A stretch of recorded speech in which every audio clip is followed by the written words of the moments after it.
Hello.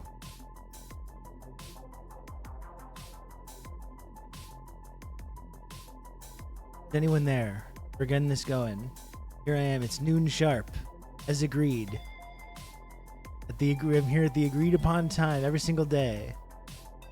You know, I believe it's 12 at the latest was the catchphrase. Hashtag. Here I am. Right on schedule. Funny because I'm thinking of two. Is anyone even there? Hello. Chat. Hello. Hello. Can anyone hear me? We're getting things rolling very quickly here. We got one person here.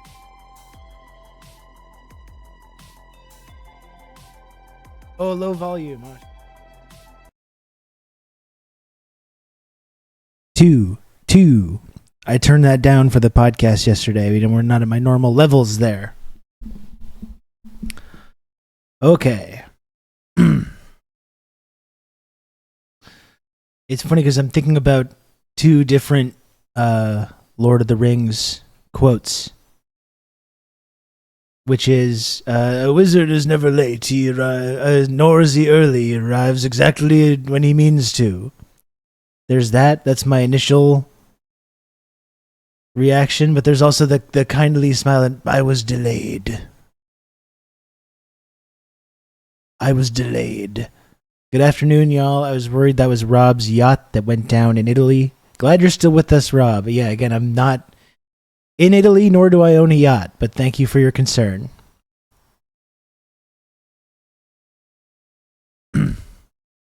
Waiting for a doctor phone call 1 hour, 40 minutes late at this point. Oh, that's good.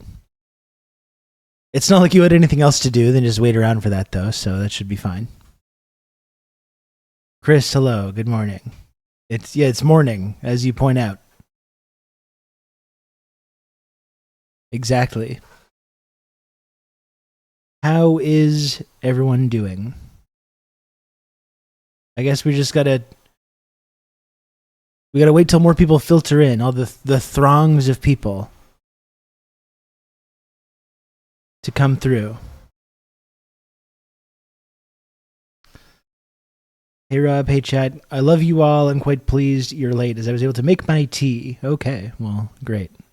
That's why I was late. I had a suspicion that at least one person needed a little extra time to make their tea, and I seem to have been proven right on that.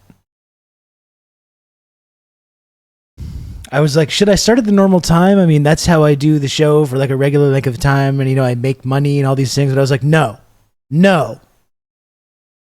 Dick Penderin in the chat needs a little bit of extra leeway today. So, who needs money anyways? Who needs subs?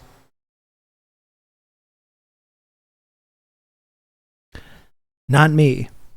Are you going to make a great penis joke like Obama? I mean, probably, honestly. There's literally a penis joke directly under me right now. So yes, I guess.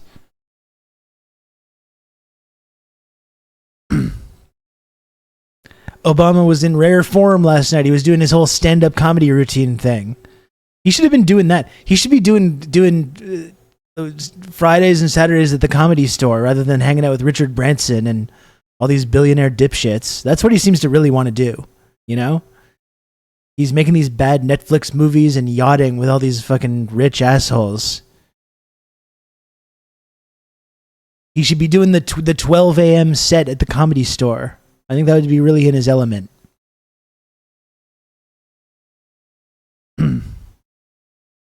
What stock was Dick Penderin holding again? I believe that was a Big Time Annoying Guy LLC, if I remember correctly. He should be doing the 1 p.m. set at The Hague. Well, ideally. The Comedy Store is an interesting experience because I went there when I was in LA. This is like 10 years ago.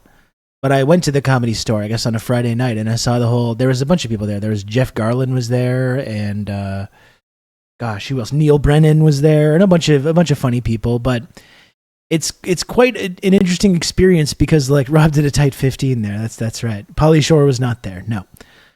But it's funny because like as the night goes on and people start to like leave and the room slowly starts to clear out, and then like people get angrier and angrier, the comedians get angrier and angrier that go on the later. And then eventually they're just yelling at the audience. There's not even any jokes. There's just these bitter, angry comedians just berating the audience. Which it was an interesting experience. You go from like the people doing the standard little set, jokes, punchlines. Sounds a lot like the stream. Yeah, okay, well, kind of walked into that one.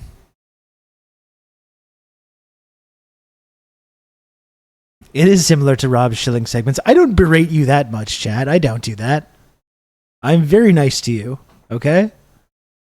I'm not like those other streamers that are out there hooting and hollering and yelling at you and all that stuff, okay? I'm very nice. Did you hear RFK Jr. is dropping out? No, I didn't. Is that true? I thought he was just going to stick around and try and like screw over somebody by being there. They not like Rob. Exactly.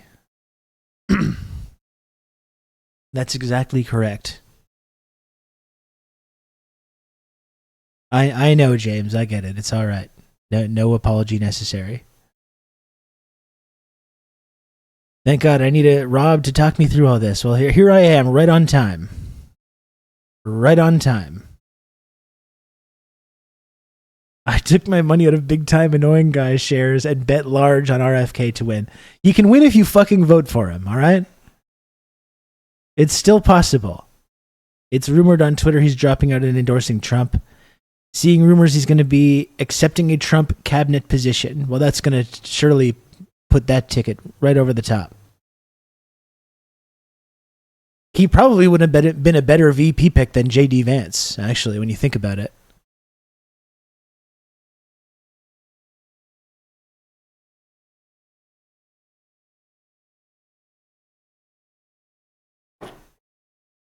The Trump cabinet is going to be a banger. You have Vivek, Elon, RFK Jr.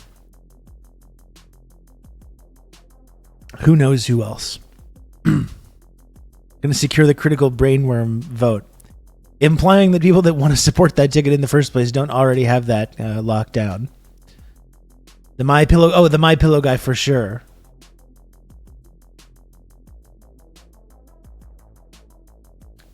They were a bit low on Habsburg syndrome fail sons. What are they, down to their last 3 or 4? Yeah, you got to compile a couple more of those in your back pocket.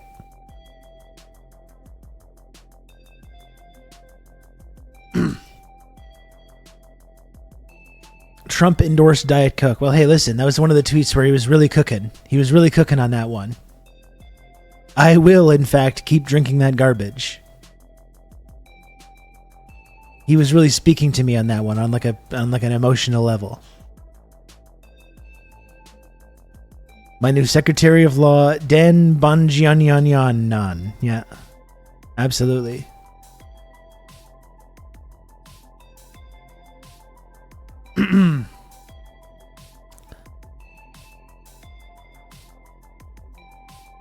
It's weird because the MyPillow guy, and we covered this now 4 fucking years ago. Remember, like after the election, he was going to have the big bombshell special. The big bombshell special that exposes the election theft once and for all. And it's crazy that never led to anything. No, like people didn't lead away Biden in handcuffs. You know, they didn't reinstall Trump rightfully. You know? Weird that he had all this evidence and it just didn't really mean all that much. Have you discussed at all that the National Post journalist that admitted to being a spy for a foreign government while employed by NP? Yeah, that was Kinsella, right? Wasn't it? Oh, yeah, okay. Zivo.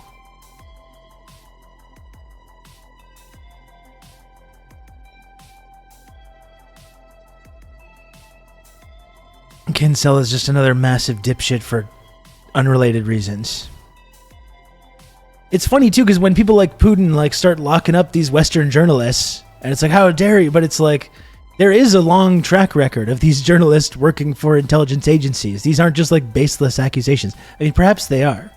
Perhaps he's just being mean to certain people that he doesn't like. I suppose that's definitely a possibility, but it's not like there isn't a long documented history of mainstream journalists having these kinds of connections. You know? As our man John Stockwell laid out. Drip God John Stockwell laid this out. How they cultivate these journalists.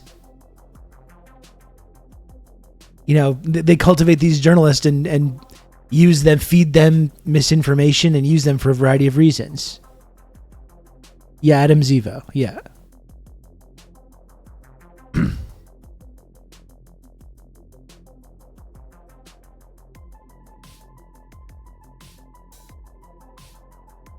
And then when some foreign government says, like, actually, we don't want these, like, state-sponsored spook journalists, like, mucking around in our country, and we act so shocked. Oh, my gosh. How dare they? Putin keeps accusing us of being Western spies. I complained to my Ukrainian Secret Service contact. Yes. I can't believe this.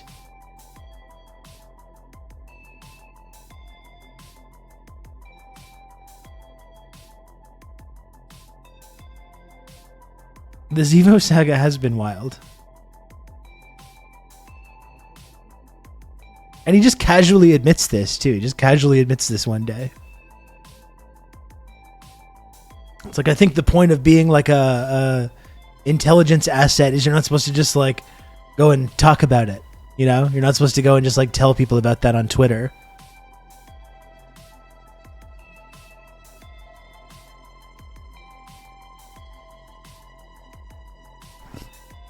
He admits it for clout, exactly. The National Post is a fucking piece of shit paper, I agree, yeah. Sir, you're literally a spy.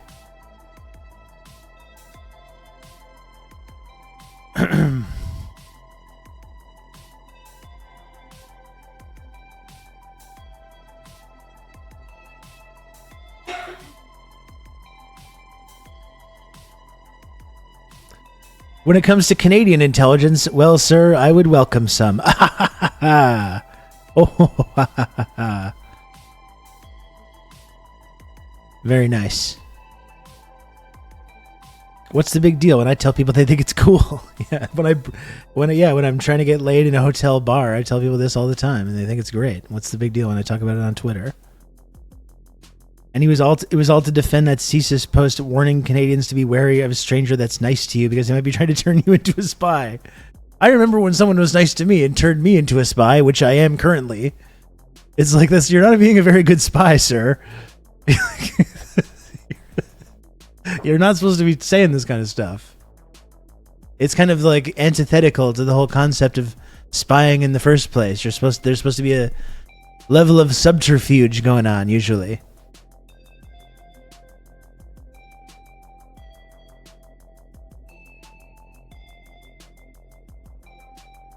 Rob Rousseau did elicitation to me. Listen, I'm not a spy. I'm not a spy, and none of you are my assets, okay? This is just a purely... it's all above board, you know, as we've talked about. It's a multi-tiered friendship access and clout distribution opportunity, and that's all.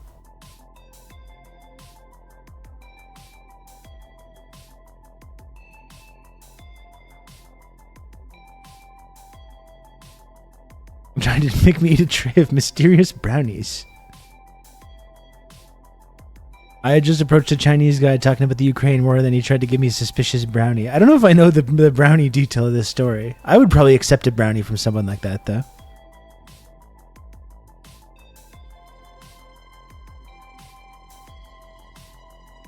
Danny Beckner getting an Isaac Chodner-esque admission from Zivo with the single tweet. Beckner's a very interesting guy, you know, a very, very talented artist, talented musician, like unbelievably talented, really. And has gone so hard, like educating and informing people. Like Beckner was the one that started pilling me on the Ukraine stuff in the first place back in like 2018. Like, that's such a weird detail. Like, I learned all about this Ukraine-Canada Nazi connection from the singer of Wolf Parade, like, in 2018. A very early too, Michael Scott, absolutely. GG Allen Dulles, thanks for the 1,500 bits, holy shit. GG Allen Dulles, thank you for that. Very cool. Oh my goodness.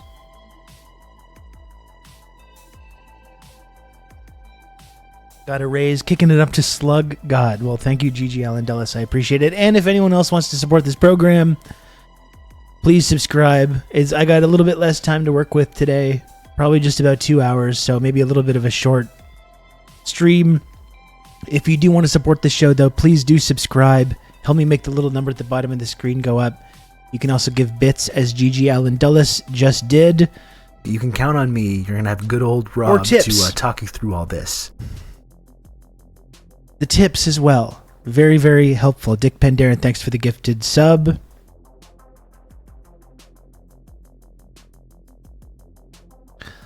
Thank you, please, Harakiri, for the Cart Night Cart update.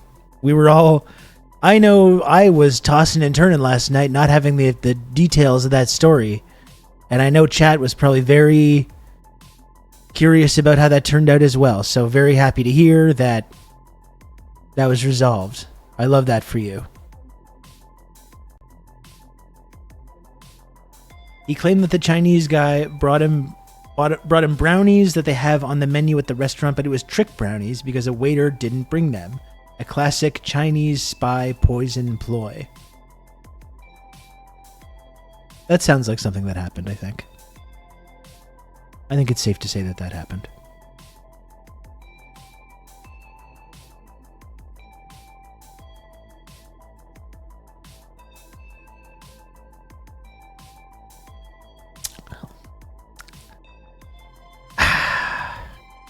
What a refreshing Diet Coke.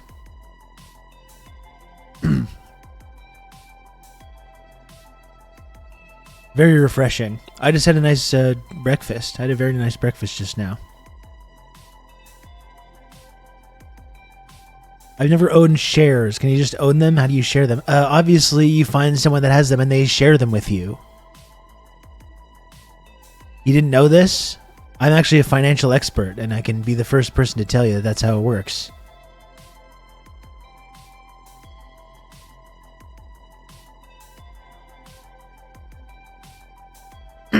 Afternoon breakfast goated. It's true, and this was a tremendous breakfast.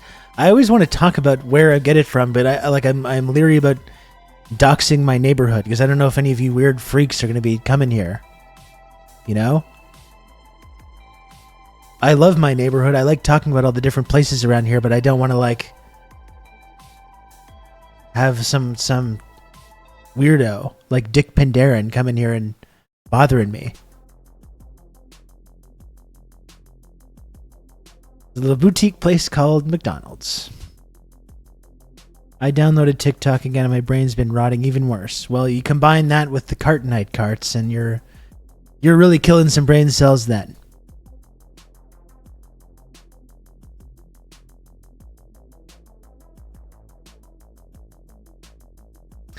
I live in South Wales. I'm not going to get a plane. Well, we don't know that. So you say.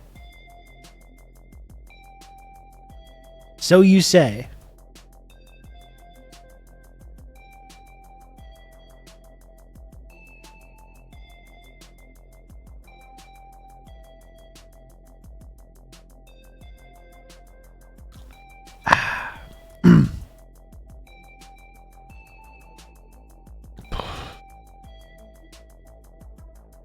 So I don't totally know what this show is today, honestly. I don't really have anything planned. Obviously, we should probably talk about the DNC, but to be honest, I don't super feel like it. I really don't. I think my brain's operating at about, I'm going to say about 12, 13% capacity right now. My brain is real bad right now.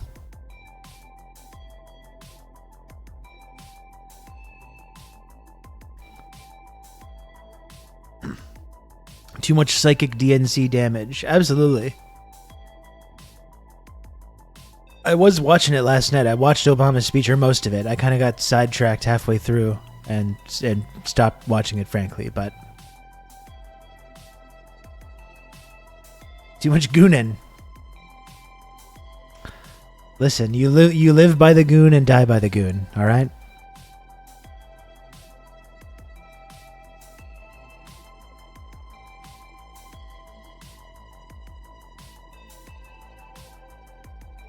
Bernie gave a speech, the audience went to the bathroom and yawned during it. I mean, I was just watching a bit of that now, and just what I don't understand is Bernie's talking about this like progressive populist agenda that he wants to do. And it's just like, well, where does Kamala Harris stand on all these things that you're talking about, getting all the money out of elections and, you know, all the things that Bernie's talking about that he wants to do. But it's like, well, the person that you're endorsing literally right now doesn't really agree on any of this stuff. So, like, you know, that's kind of one, the disconnect there is something that I don't totally understand. You have a reinvigorated sense of hope in liberal democracy now. It works, folks. It works.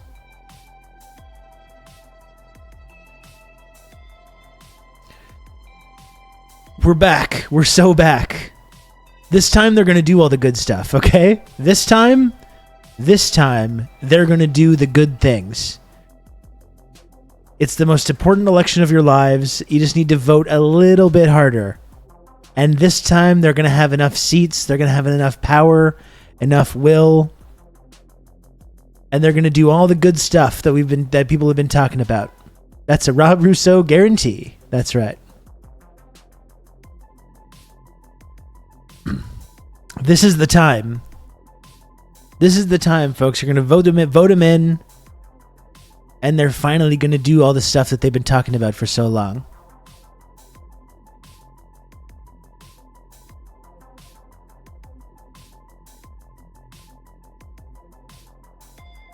It's about time. Glad to hear it. Well, I'm glad to share this wonderful message. Excuse me. It's funny seeing these NGO campaigner people here who wanted to get the Tories out now having to arrange protests against Starmer because he's not nationalizing water companies and he's going to lock up more asylum seekers. Yeah, it's almost like he's just opening the door for some psychotic fascist to take over the next election cycle. Encouraging people, hello. Pokemon, go to the polls, people. I watched the roll call for the music choices in association. I did notice one of the groups that was part of that like roll call was that band Walk Off the Earth. And they're Canadian. What are they inviting these Canadians down there to talk about, to perform? They wasn't performing, but be associated with the DNC. What are these Canadians doing paying so much attention to American politics? They don't even live there. They don't even live there, folks, and they're running their mouths. They're contributing their music to the DNC. Unbelievable.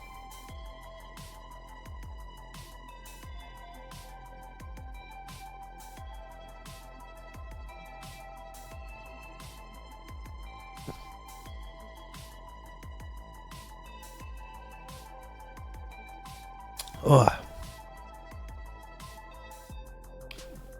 We gotta just ban Canadians from talking about this stuff. They don't live there.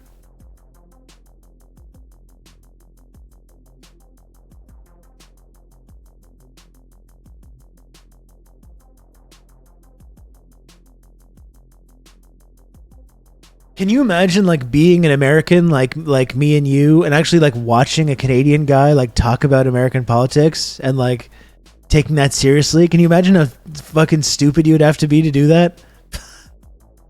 Unbelievable. How embarrassing for people that would do that.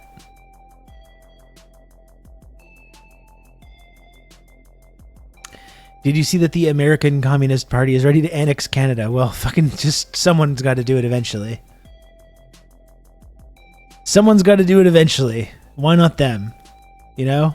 Someone just put us out of our goddamn misery.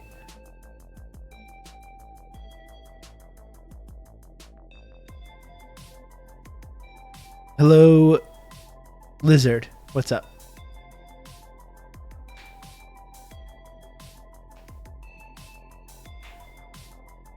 President Xi, please annex us. I mean, we don't even need to get annexed. We can just join the Belt and Road Initiative.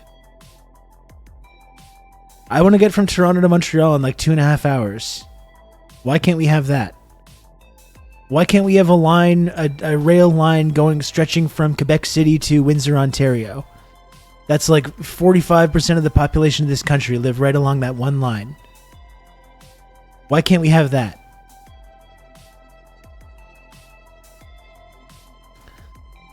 Jackson Nickel is our new populist PM. Take that, Pierre. Jackson Nickel and Has will protect us from woke. Well, I remember when they were going on about the fucking trucker convoy, these guys. No, these are just people you have to go and talk to them and radicalize them and turn them into communists. And it's like, be my guest. Go and please go and hang out with these trucker convoy people and just turn them into communists. I'm sure any moment now, you go around waving your communist flag and these people are going to be like, hey, let's listen to what these guys have to say. These people talk a lot about radicalizing those exact type of people. They don't seem to be doing a lot of work actually doing that, though.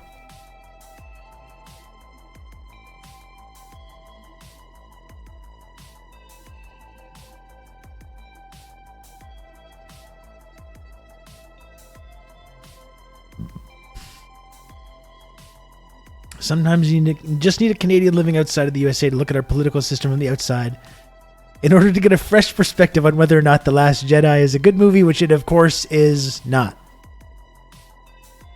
As we've established, clearly, and we're all in agreement on this. We're all in agreement that it's not good. We'll radicalize them, meeting them where they are, and conceding to all their reactionary tendencies. Yes, once we simply tail all of their extremely reactionary, bigoted viewpoints and adopt all these viewpoints as our own, certainly then they're going to listen to what we have to say.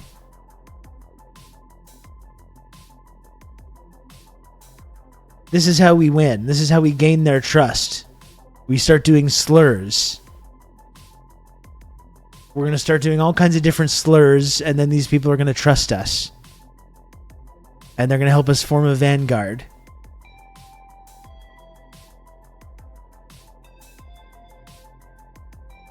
We come from the place with the stupidest people in the world. Compared to us, American politics looks intelligent. I mean, there's elements of that is true as well. Like, I think this is like one of the more brainwashed countries. We love to think that we're better than the Americans, but really it's not true. This is just a deeply cucked country.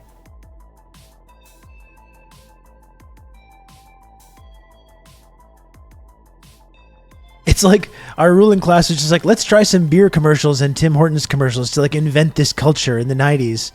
And afterwards they're looking around at each other like, I can't believe that worked. Oh my God. I thought that was going to be way harder, actually.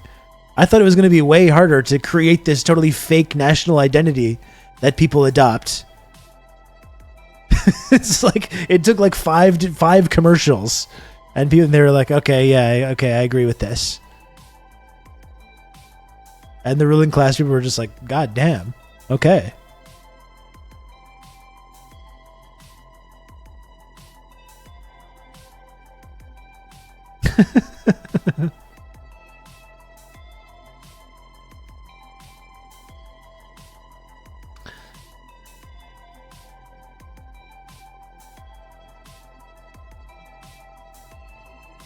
Bro, I'm sold out to those damn Yankees by drinking Bud instead of Molson.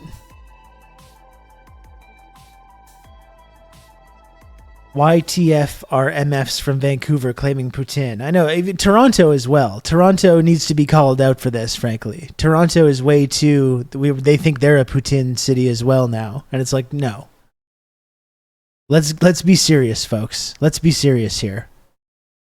Let's get real. It's time to grow up.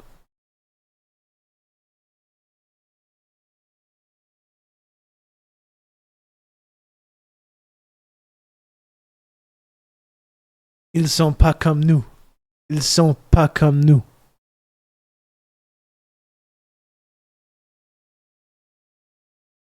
It's time to get real and grow up. Poutine is mid. Do not agree. Do not agree. I think it's very good. Not always. I wouldn't want to eat it every day or anything. But if you have a poutine at the right moment, the moment that you really need it, when you're really craving it, there's nothing like it. You go to La Belle Province and have like deux hot dogs steamés avec une poutine, là, avec une Coke diète, une Pepsi diète, là. Sacrement. There's nothing like it.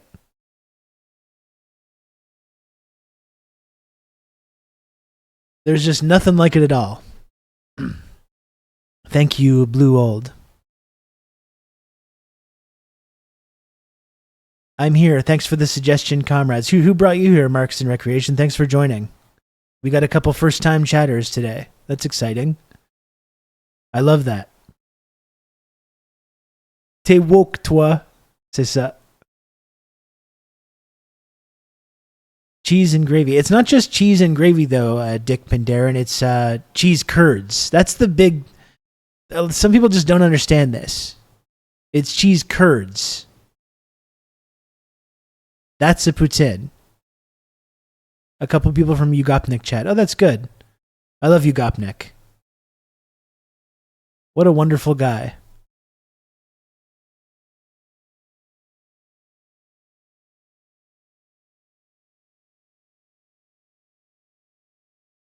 If Rob isn't a spy, why does he know so many languages? I barely even know French. That's the thing. I'm only like, I'm not even fluent. I'm like 65%. Maybe that's even generous. I'm like 65% fluent in French. And it's like a colony dialect. It's mostly cursing and slang, so. I used to get poutine from my school cafeteria, but they used mozzarella, which I enjoyed anyways. Well, listen, there's nothing wrong with fries and mozzarella and gravy. It's just not poutine. That's all. That's all.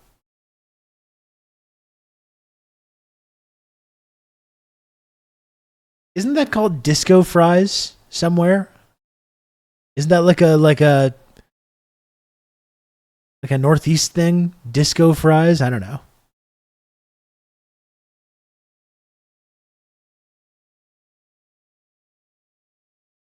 I'm 100% French speaking and 80% English speaking. Oh, cool. Are you a Montreal guy? Or girl? Where are you tuning in from? And if anyone wants to gift subs to some of these new members and new unsubbed members, that could be kind of cool.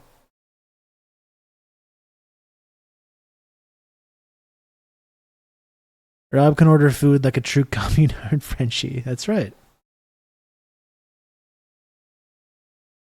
Honestly, ordering food is like the main way that I got comfortable with, like, oh, you live in France, okay. Ordering food is like how I got comfortable, like, speaking French, like, to people. You can count on me. You're gonna have good old Rob to talk you through all this. Because when you don't feel confident, it can be hard to, like, use it. Start ordering food. Just get in the habit of ordering food in French.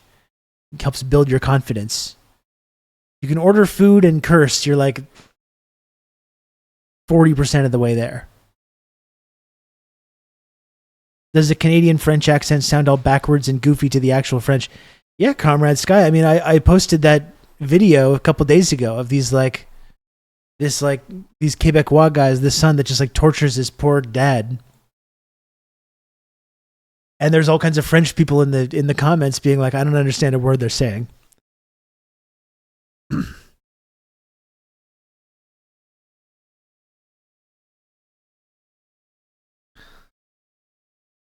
I know how to speak Spanish, Portuguese, and English fluidly. I want to learn French so I can actively refuse to speak it. That's a smart method. That's good, I think. It's good to do that. All kinds of first-time chatters in the chat today. It's exciting. And remember, folks, if you're new to the stream, you can subscribe. You can get all the little images. Do you know this stream has some of the best tiny little images that there is on this entire platform? They were speaking a pretty universal language. Most people understood it, even if they don't understand the words. Do you know this is the only Twitch stream that if you subscribe, you can have an Enver's Hoja emote. And anytime you want to use an Enver's Hoja emote anywhere on Twitch, you can do that if you subscribe to this program.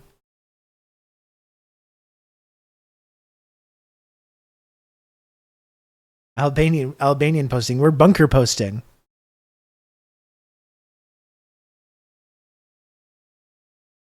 Rob, I've been getting organized with the Revolutionary Communists in International here in Toronto for the last 5 months. I've been really enjoying it. That's good to hear. Is that like outside of the Communist Party of Canada?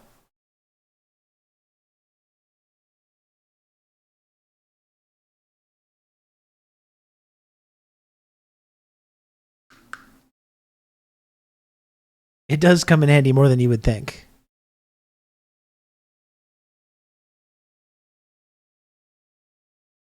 It's interesting, Adrian. You got to report back and let us know how that's going.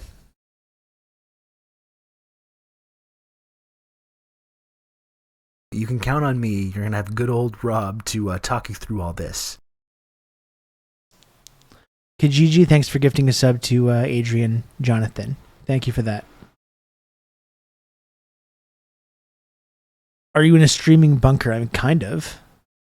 It's an apartment, but like it's kind of a bunker, I guess. It's not underground, it's above ground, but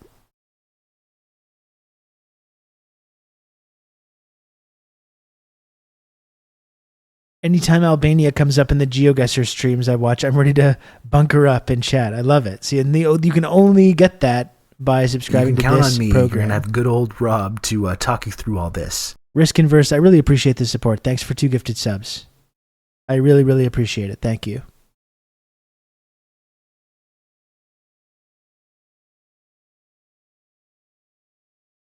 Oh, Weenus, I'm sorry. Weenus. I'm sorry. Weenus. And I'm not, I think when I said that, it sounded insincere, but I'm actually sorry. Weenus, thank you for gifting a sub 3 minutes ago.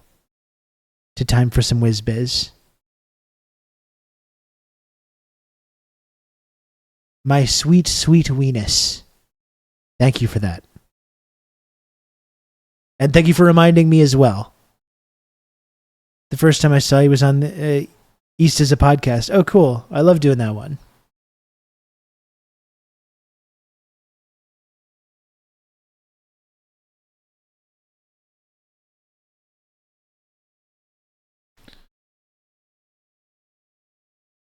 I love doing East is a Podcast.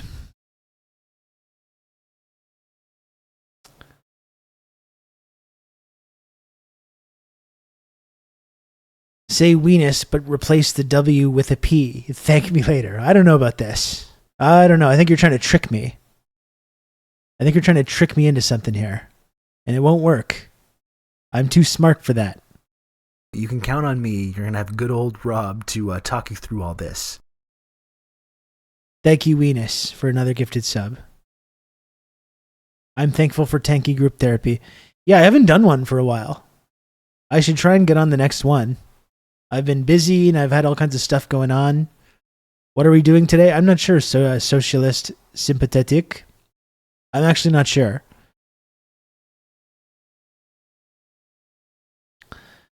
I was planning on maybe talking about the DNC, but I don't really feel like it, honestly. I kind of just feel like doing this, frankly. No, I've not been kicked out of the group therapy rotation. I would call Seema like Steve Kerr. I haven't been kicked out of the rotation. I'm in the tanky group therapy group chat. Whenever they do one, like I'm free to join pretty much at any time. But I've had stuff going on. I've had stuff going on lately, so haven't really been able to.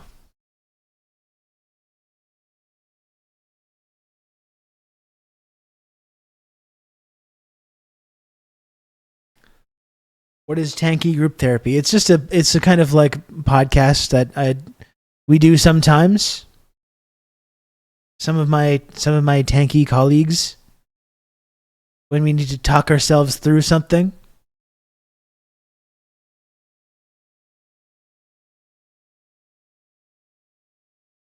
My man is deep in the insurgents' minds. Yeah, I thought that episode was good yesterday too.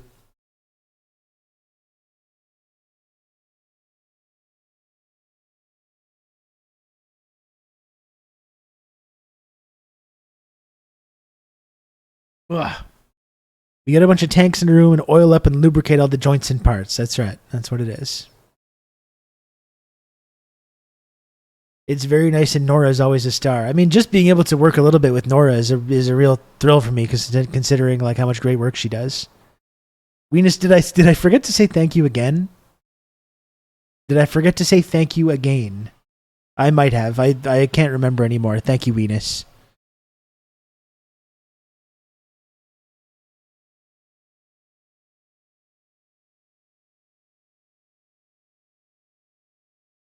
Say it in French. Merci, Venus, pour le sub gifté.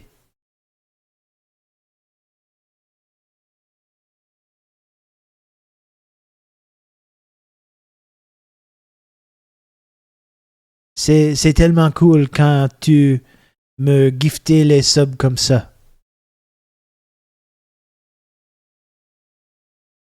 Merci beaucoup, mon cher Venus.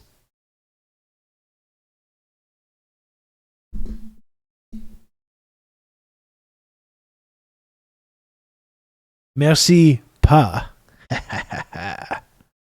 Okay. Okay. Yeah, I don't know. You know what? We might just be doing this today. I might just be doing this. I only have about another hour and a half that I could do this stream. There's not really that much time to get into anything serious.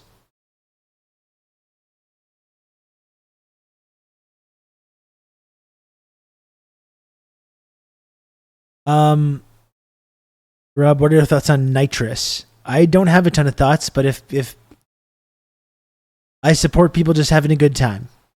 If that involves nitrous for you, then I want you to be free to do so.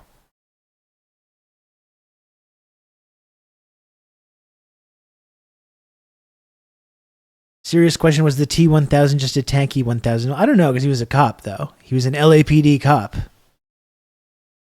Which is yet another fucking cool thing that James Cameron did. Made the villain of his movie in 1991 an LAPD guy. Do you believe the theory that Kanye's dentist got him addicted to nitrous? That's one of those things that I just choose to believe. I don't know if it's true or not. But I'm going to choose to believe that he was.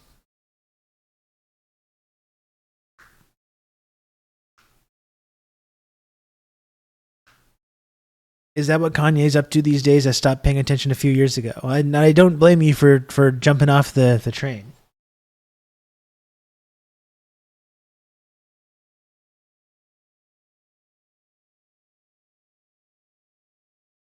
Ugh.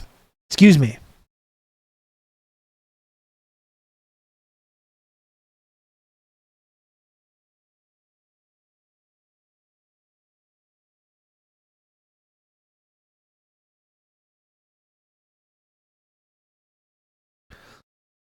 Oh, yeah.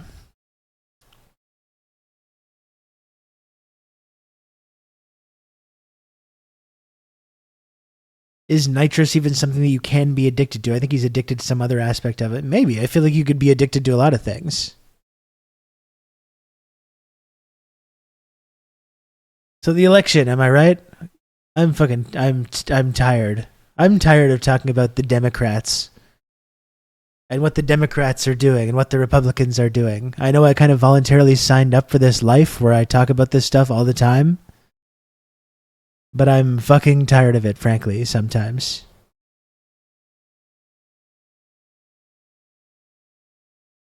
Ugh.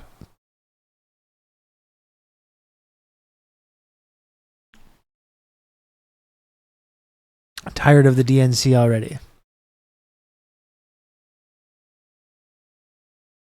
It's not even my election and I'm tired too. Well, it's not mine either. I'm in Montreal, so... But it's all of our elections. This is the problem with America, the hegemon. Americans complain all the time. Why is this Canadian guy talking about this? Why is this French guy talking about our politics? Why is this Australian guy? Why is this British guy? Whatever it is. It's everyone's election. We all have to deal with the fucking result. The entire Western world. We're under the thumb of this disgusting, decrepit, dying empire. So it's everyone's problem. We just have to pay attention to it. Believe me, I would rather not. There's so many things that I would rather be doing than paying attention to what's going on in the god-awful, disgusting United States government. But unfortunately, though, since we're all tethered to this thing, we got to pay attention to what's going on there.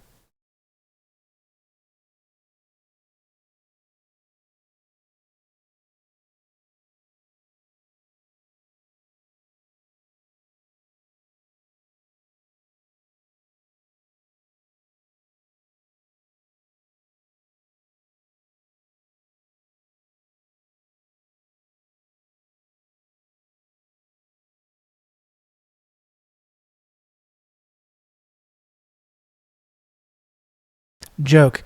Why does Elon Musk wear 2 pairs of trousers into board meetings? Because he shits himself.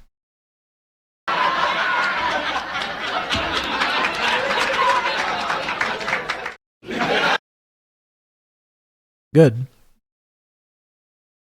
Okay. Some of us just came from listening to a Balkan guy talk about U.S. politics, so it's inescapable. We've got to all talk about it. It's everyone's problem. It's everyone's problem. This is what happens when you're the hegemon. If you're American and you complain about this shit, fucking grow up. You're the hegemon. We're all going to have opinions about this shit. And not only are we all going to have opinions because we're all implicated in it, you export it as entertainment to the entire world. You export the whole circus sideshow as a big fucked up reality show nightmare, dystopian nightmare, and you package it as entertainment. You sell it to the whole world.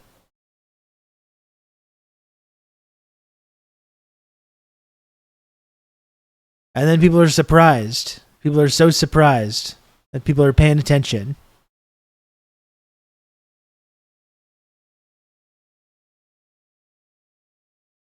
The whole world belongs to the American empire. Yeah, exactly. I can't wait till we're in a world where we all talk about China. That would be fantastic. I agree. What do AOC and Elon have in common? They both enjoy apartheid. Did we see she posed for like a picture with like the father of an IDF guy doing like Bring Him Home, a guy who was killed, like a literal IDF soldier that was killed, and his father is some weird like sex pervert as well. And AOC's like, no, this is good to get my face next to this little photo op.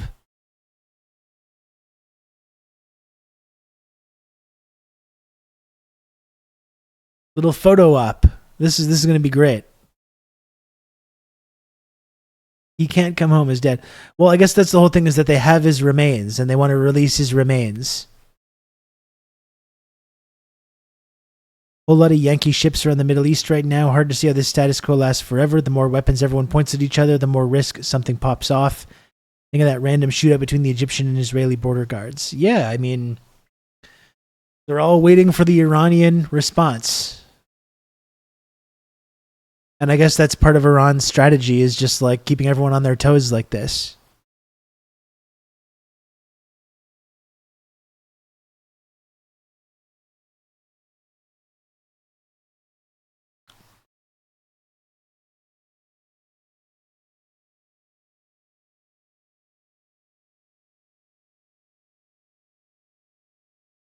You mean the totally unprovoked, aggressive Iranian attack and assault? That's right. Yes.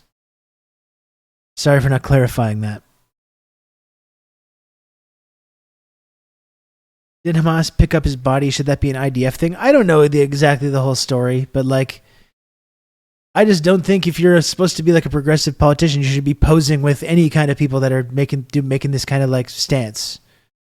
Especially when their son is one of this genocidal, child murdering soldiers that's occupying these people. He was a guy, like, did I bookmark this? This is an actual soldier. What I believe is, and look, these Zionists are like celebrating it. Look at this. Shit, what did I do that for? I don't know why I did that.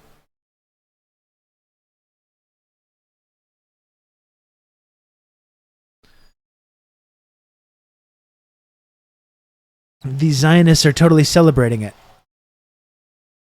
That's not it. It just seems like a total crapshoot about whether the right window is going to appear or not. Now my chat's there. Okay. Look, they're celebrating it though. This guy, Shael Ben Ephraim, Israel analyst fighting for liberal democracy, NATO EU guy, says don't take it from the internet edgelords. Take it from the actual Zionists themselves when it comes to this. We're seeing the end of the squad in real time. Bowman is gone, Bush is gone, and AOC has come over to our side. An absolute victory. The Dems have cleaned house. We eagerly await for the GOP to do the same.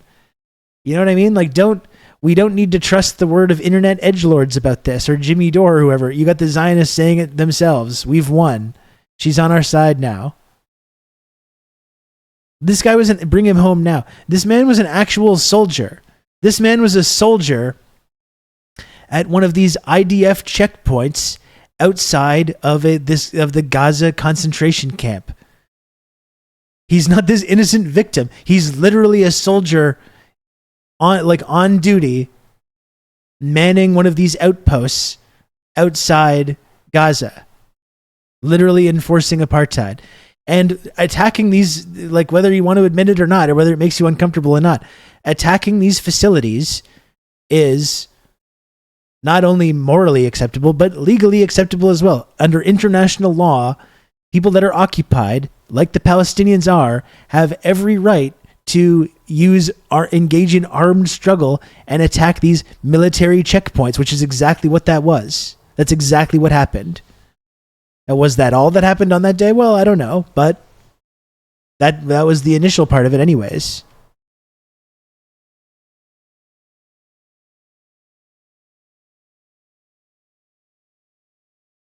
Robbie Chen, the father of the late Chal Itai Chen, whose body is being held in Gaza, met Congresswoman Alexandria Ocasio-Cortez at a meeting of the delegation from New York and told about his son and the other abductees, including 3 from New York.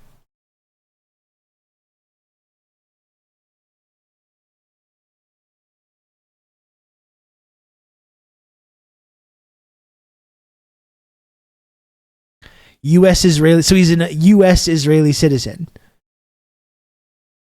Believed to be held hostage, confirmed killed in October 7th Hamas attack.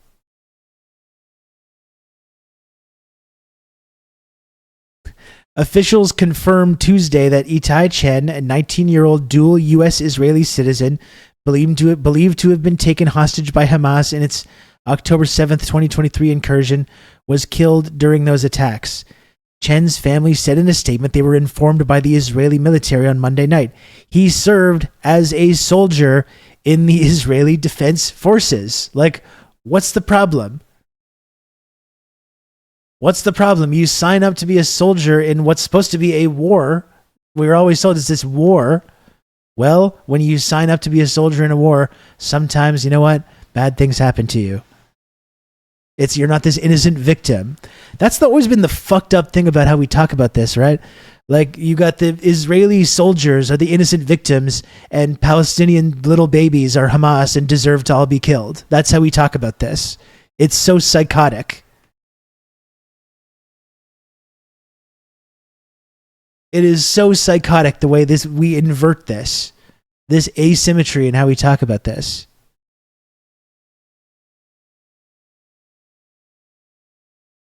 And then this is how it gets talked about. Our hearts are broken. We loved him so much. We would have done anything to bring him home alive. His parents said in a statement, saying their son was a fun-loving, bright light for his family and friends and a talented basketball player who loved shooting hoops with his brothers. But that's not all that he loved, though. He also loved being a soldier in an occupying army that's committing apartheid and genocide and regularly bombs people and murders little kids. Like, every single day for the last several decades. Like, he's not just some guy that just loved playing basketball that was in the wrong place at the wrong time. He signed up. He signed up to go there, and he's a U.S. citizen. There's Israelis, of course, that get conscripted into the IDF. Not that that's really an excuse, because you don't have to go if you don't want to. He signed up to go there. Like,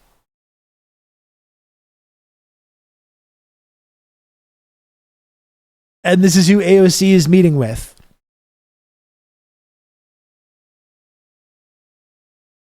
You know, after making this totally patently false statement during the DNC about Kamala Harris working tirelessly for a ceasefire, which is just a fictional, it's a completely fictional, nonsensical thing. And like, there's been a whole cottage industry made out of people like going after, like, yelling at AOC and everything like that. And I've tried to stay out of that, but it's like, after a certain point, you do have to start noticing this pattern that's gone on here. And I've talked about many times, before she was elected, it was during the Great March of Return in 2018, and she did an interview talking about the Great March of Return, and she called it a massacre. And the fucking first thing that happened as soon as she got elected and became a congresswoman was she went on TV and someone was like, do you still think that was a massacre? And instead of saying, yes, it obviously is because of this reason and this reason and this reason, instead she went, you see, and it's like, okay, well, there we go. There it is. It was just from day one with her on this. The progressive except for Palestine thing is just in full form. It's true every single fucking time.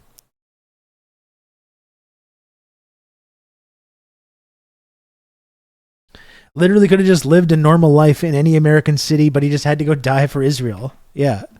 But he's this innocent victim. Like, I hate how we do this. I hate how we talk about this. Or the people that were at that Nova music festival. Oh, they were all these innocent victims. They were all, they were peace activists, actually. They're not even innocent victims. They're peace activists going to this rave outside the Gaza concentration camp.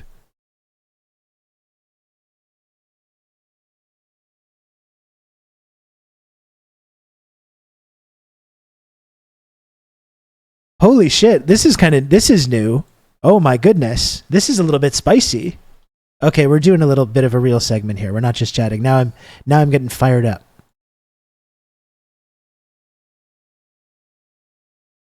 Check this out.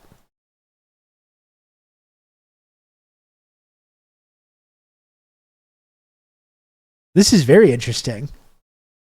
Ilhan Omar. Look at this quote from Ilhan Omar. This was just earlier today. Ilhan Omar says, it's been unconscionable, quote, to witness my colleagues in this administration refusing to recognize the genocidal war that's taking place in Gaza. And look at this. Working tirelessly for a ceasefire is really not a thing, and they should be ashamed of themselves. Oh my. Oh my gosh. Palestinians.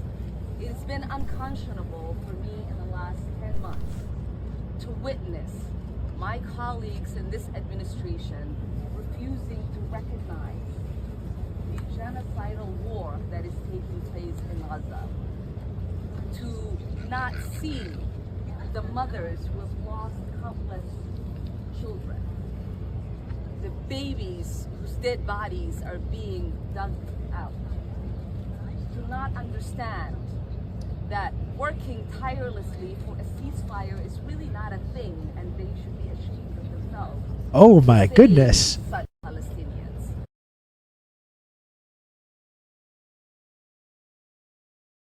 Wow. That's a kind of a shots fired moment. They should be ashamed of themselves, she says. I can't hear, sorry, it was a little quiet. The equalization sometimes leaves a lot to be desired.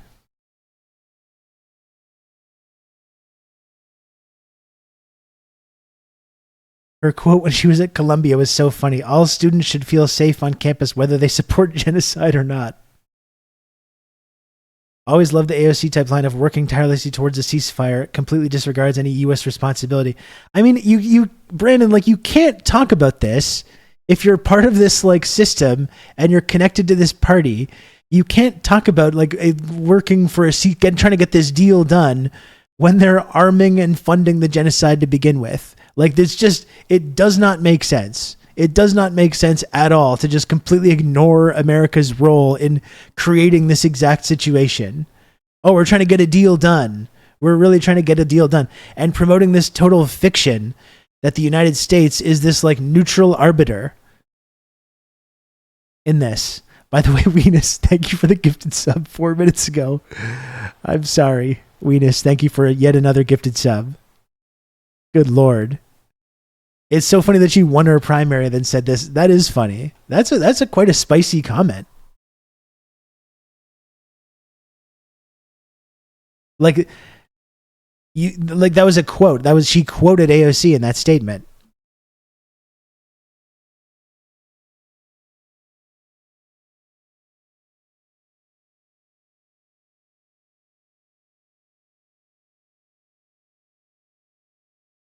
Oh, good. There's an image of how Israel blows up the heads of Palestinian children and infants with the support of the West. I would not recommend looking at that. It's absolutely horrifying.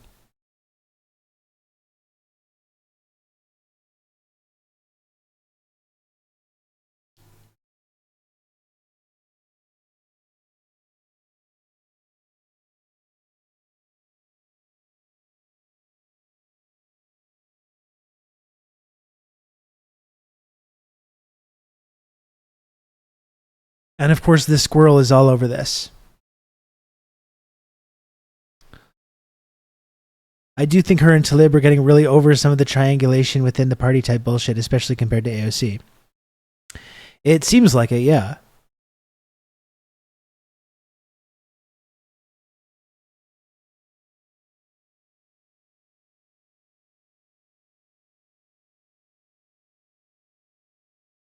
And by the way, this guy, the actual guy, this is the guy that she was in the picture with. Just as an aside, fanatical Zionist Shael Ben Ephraim, who is celebrating AOC's embrace of so he's not the guy that's in the picture. That's the father of the IDF soldier, but the guy that's like celebrating this, seeing like we're winning, the squad is done. AOC has come to our side, is himself, according to Zay Squirrel here, a pedophile child predator rapist. Postdoctoral fellow, left UCLA following tweeted allegations of sexual harassment.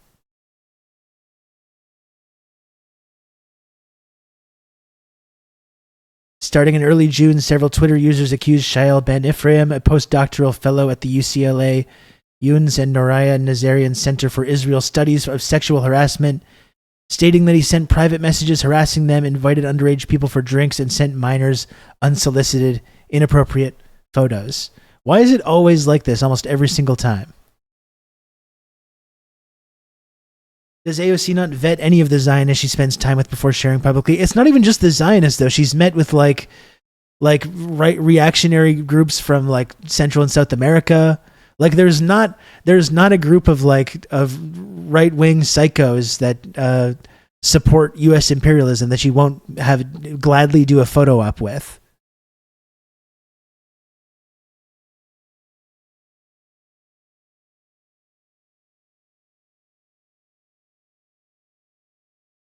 It's hard to look at every rod on the ladder as you're trying to climb it, I guess. Like, Jesus Christ.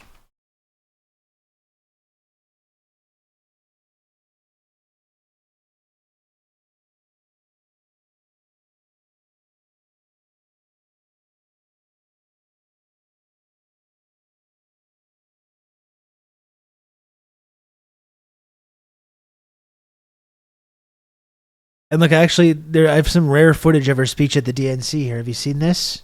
This is a different angle that wasn't available in the original broadcast.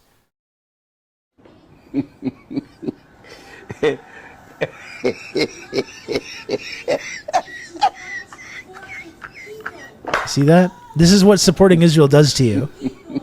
This is what it does. You look like this afterwards. That's what happens. That's why we say Zionism not even once. You become all twisted and evil.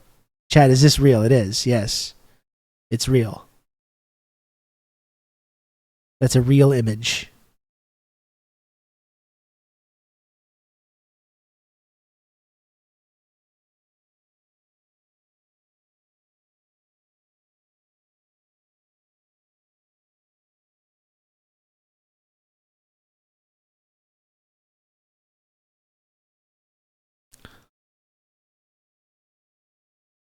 There are many whites who are trying to solve the problem, but you never see them going under the label of liberals. That white person that you see calling himself a liberal is the most dangerous thing in the entire Western Hemisphere. He's the most deceitful. He's like a fox, and a fox is always more dangerous in the forest than the wolf. You can see the wolf coming. You know what he's up to, but the fox will fool you. He comes at you with his mouth shaped in such a way that even though you see his teeth, you think he's smiling and you take him for a friend. There are many.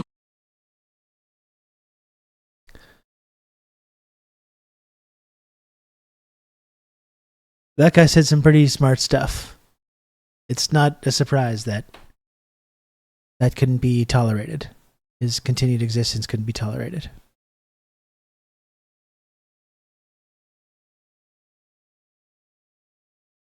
You feel, however, that we're making progress in this country and worldwide? No.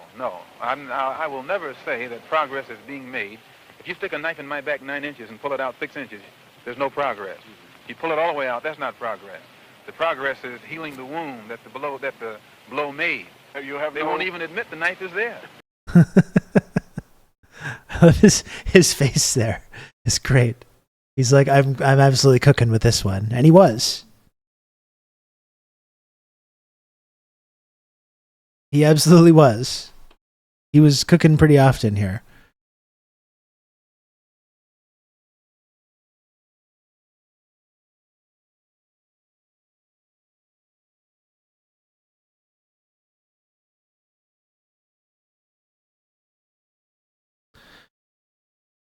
Like we do, I think it's not just that we see all the images coming out of Gaza, and that the fact that like people like AOC are trying to do this kind of triangulation and trying to like support the administration while having some kind of performative empathy about it. But like every major international institution is like, these are war crimes. These are war crimes. That means if you're complicit in sending the weapons, you're complicit in the war crimes. That means if you're telling people to vote for the people sending the weapons, you're complicit in war crimes. Like this is not just like it's not just a joke or a game or anything like that.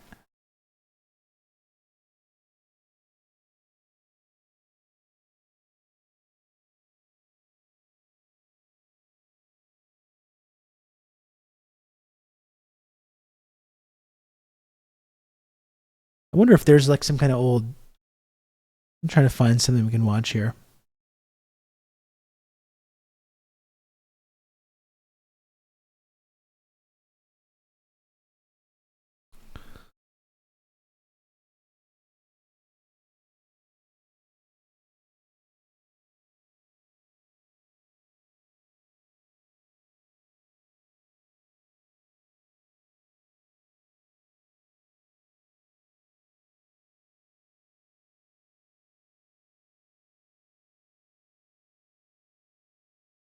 Palestinians. And remember what Lenin told us about revolutionary figures, how they're robbed of their revolutionary potential posthumously.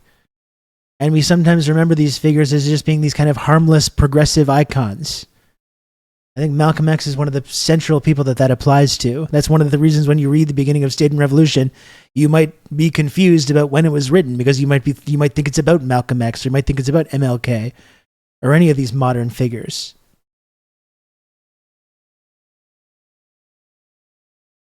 The Palestinian struggle is not just a cry for justice. It's a blistering battle for the most fundamental human rights that every living soul on this planet should inherit by birthright. It's an unyielding resistance against the oppressive, suffocating grip of occupation and the callous denial of the most basic human dignity. Just as the civil rights movement in the United States fought against the chains of racial discrimination, so too do the Palestinian people strive to shatter the chains of occupation and tyranny. Never forget, my friends, that the Palestinians, much like African Americans in the United States, have been subjected to a heart-wrenching history of suffering and torment. And remember all these liberals trying to like de-link these two struggles as if they're not inherently connected, and being like, we've got enough to worry about. Let's get this like there's anti-blackness in the Palestinian community, so let's just focus on electing Kamala Harris, and just completely ignoring the reality that these two struggles are deeply, intimately linked with one another. birth of Israel in 1948 brought forth the mass expulsion and dispossession of hundreds of thousands of Palestinians from their ancestral homes and lands. Oh, seriously, Joe, I know. This is a historic injustice that continues to haunt the lives of Palestinians to this very day. The situation in Palestine serves as a brutal reminder of the consequences of colonialism and the ruthless dispossession of indigenous peoples. It is an agonizing reminder that the fight for justice knows no borders, and we must stand united in solidarity with all oppressed peoples, whether they reside in the United States, right, South Africa, or anywhere around the world. Let's be unequivocally clear. Advocating for the rights of the Palestinian people is not synonymous with denying the rights and security of the Jewish people. The fight for justice in Palestine is not an assault on any particular group, but an unwavering stand against the policies of a Zionist state that has for far too long stripped Palestinians of their rights. We must remember that numerous Jewish voices also resound in the calls for justice and peace in Palestine, and their voices must not be silenced. In our relentless pursuit of justice for the Palestinian people, we must also acknowledge that it is in the best interest of the entire world to seek a just and enduring solution to the Israeli-Palestinian conflict. It is a pursuit in the name of peace, stability, and the dignity of all mankind. But let me underscore this. The battle for justice in Palestine is not merely a political struggle, it's an elemental moral battle. It's the fight for the most basic human rights of a people who have suffered these injustices for far too long. It's the fight for the right to exist in peace and security, free from the ceaseless specter of violence and dispossession. If you're not careful, the newspapers will have you hating the people who are being oppressed and loving the people who are doing the oppressing. I implore every person of conscience, regardless of their origins or beliefs, to stand steadfast with the Palestinian people in their unwavering quest for justice by any means necessary. Let us unite in building a world where every soul can live in freedom and dignity, where the rights of every individual are not just respected, but celebrated. The struggle for justice in Palestine is a universal fight, a resonating echo of the battles waged by oppressed people across the globe. It's a battle we must champion, a torch we must carry, and a legacy we must honor. Thank you, and free Palestine.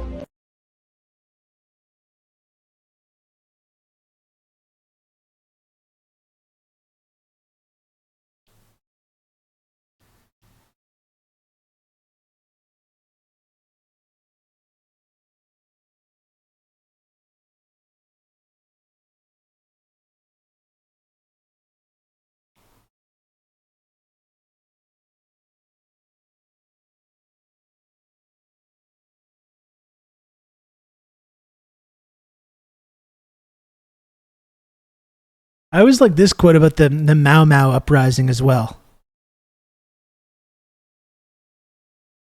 which is very applicable to October 7th. Well, this was a terrorist organization that didn't just defend themselves from specific acts, but initiated acts of terrorism. Do you favor that in this country? No, I think that the conditions that prevailed in Kenya forced the Mau Mau to take action. And any action that they took, even though it seemed that they were initiating it, actually it was a defensive action, and it was a reaction to the colonial powers that were... Sound familiar? But do you favor such an organization here? Does white America favor the Ku Klux Klan or the Citizens Council?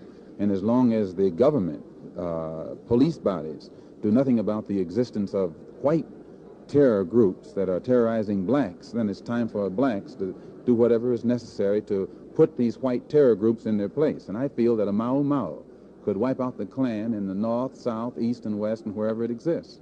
I'm not against the idea at all. Man, you can really see how people of the day were just completely losing their minds over this, huh?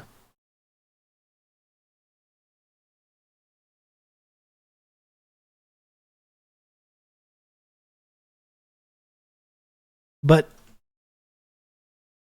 very applicable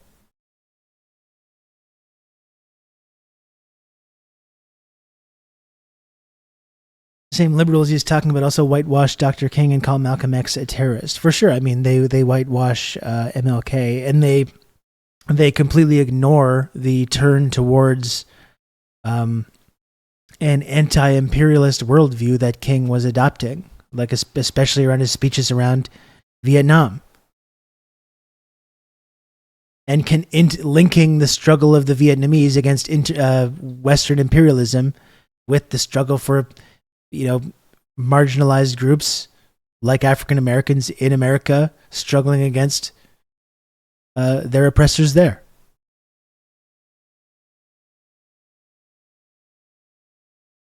And also coupling that with a really broad, economic message.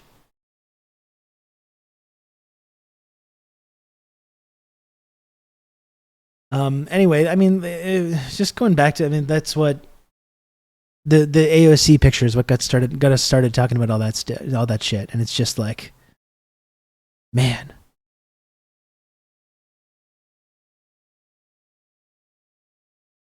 What more can you even say about that?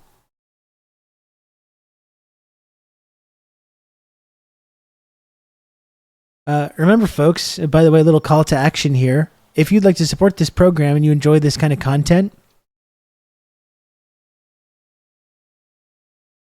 I got to make this little number at the bottom of the screen go up. I've got to make the little number go up. So if you can, please subscribe to this program, get all the tiny images, join the community, help keep this show on the air. You can also give bits or whatever, or tips. I really appreciate getting the tips right now. Those are very, very helpful. If you can, please send a tip using the link there in the chat. You can count on me. You're going to have good old Rob to talk you through all this. Weenus, you're carrying me today. You're carrying my ass today, Weenus. Thank you for another gifted sub. You can count on me. You're going to have good old Rob to talk you through all this. And thank you, Comrade Bushy, as well, for the gifted sub. Very cool.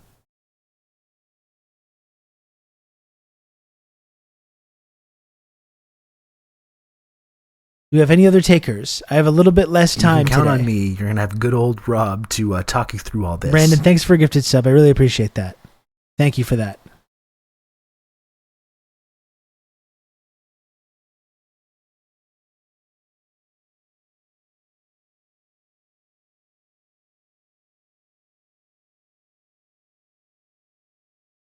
But AOC 2028, though, I mean, she clearly has these kinds of designs. I mean, let's not pretend that that's not the specific strategy, either 2028 or 2032. She does want to be president.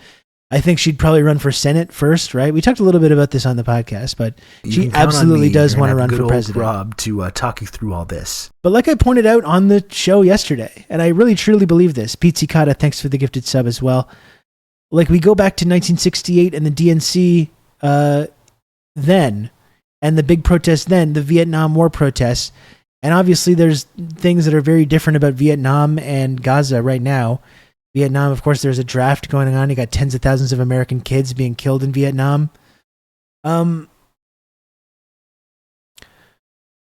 But ultimately, history remembers the Vietnam War protesters in the student activists, the ones in the streets, the ones in the DNC. History has proven those people to be 100% correct, morally correct, and correct on every level about their absolute disgust with America's role in perpetuating that monstrous crime in Vietnam. And history is going to remember the Gaza protesters today in the same way. And we will get to one point eventually when all these people are going to pretend that they were always against this. They're always going to pretend, oh, I was with the protesters all along. They're going to try and pull this kind of thing. And we know that it's not true. But I really do think that history is not going to look too kindly. I don't think when AOC does run in 2023 or 2032 or whatever it is, she's not going to run it in the past. That wouldn't make sense, would it? I think this shit is going to come back to haunt her. This triangulation that she's tried to do on this, and engaging in these kind of photo ops and supporting Biden, and really fully using none of her leverage whatsoever to do anything about this. I think history is going to not look too kindly on this.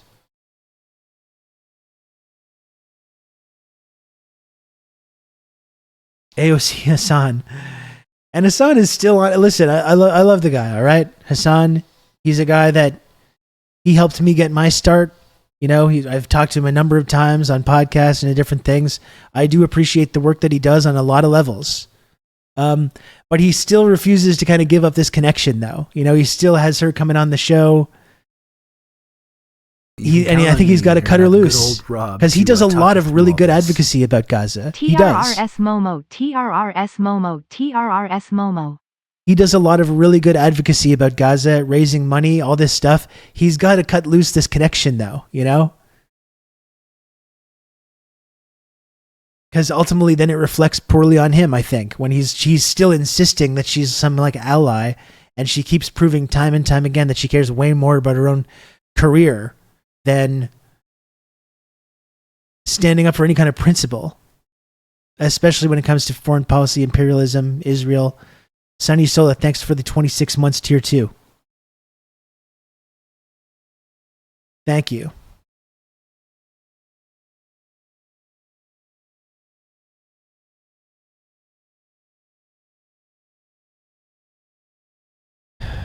And if anyone else wants to, just seeing him there makes him sus to me, no matter what he says when he's there. Well, and also he's out with the protesters as well. Like, let's make sure that that's also mentioned. But yeah, I can see why people find that a little distasteful.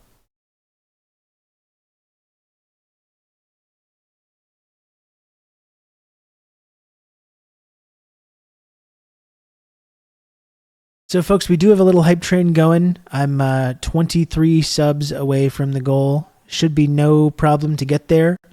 If you can, please support the show. We got a level 2 of this hype train happening. Please, if you can, subscribe or gift subs, what have you.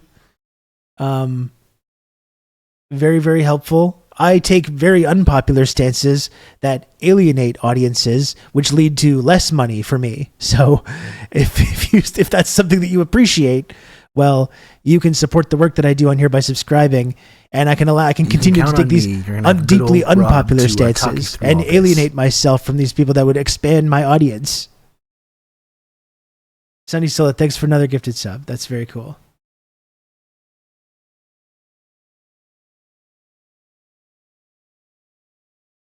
Yeah, I've been showing book again. I've been Stalin posting again. I sold out to the super big Palestine lobby. Exactly. I wish. That'd be great. If I could get some funds from Iran or whoever to do this kind of advocacy, I'd say no problem. I wouldn't even do it like on the slide. I'd be like, I was given money by Iran to talk about this. I'd be totally honest with you about that. I would be totally open and honest with you about my Iran funding. Talk you through all this. Weenus, thank you again for the gifted sub. You've been killing it. I totally called your bluff about the 69 thing. Use the computer to mark up the size of the account. You tried to say you were finished. You tried to say you were finished after 69. We all knew. I knew. You knew. Chat knew. Risk Inverse, thanks for the 500 bits. Very cool.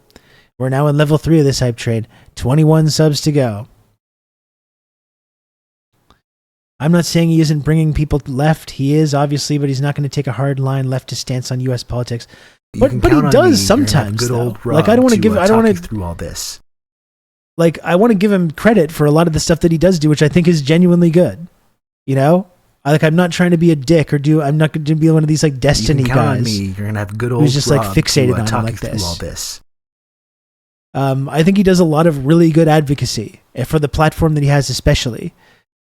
I guess if I had a little criticism, it seems like he's kind of trying to play both sides a little bit, and he's still not fully willing to give up this kind of access that he has with certain popular people in the United States government. Perfect Speller, thanks for the gifted sub, and thank you, Chris Barnes, as well for the gifted sub.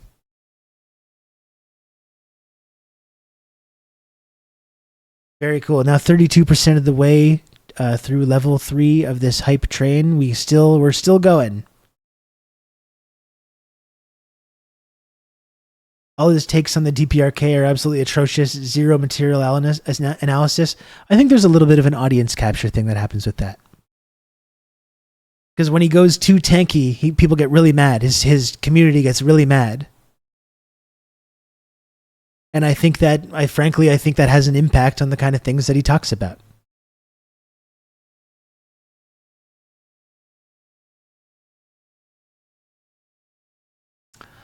We're level 3 of this hype train, folks. He did say he's opened up on China recently. That's true. Yeah.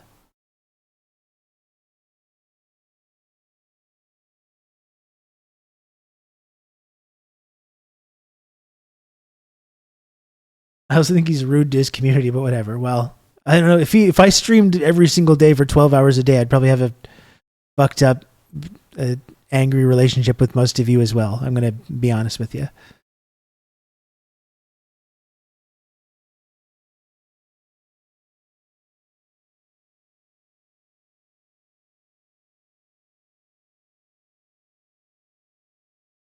You can count on me. You're gonna have good old Rob. I guess to be successful on this platform, being critical of Hassan is not a good thing. I guess, yeah, but it's like, and I'm not trying to be mean.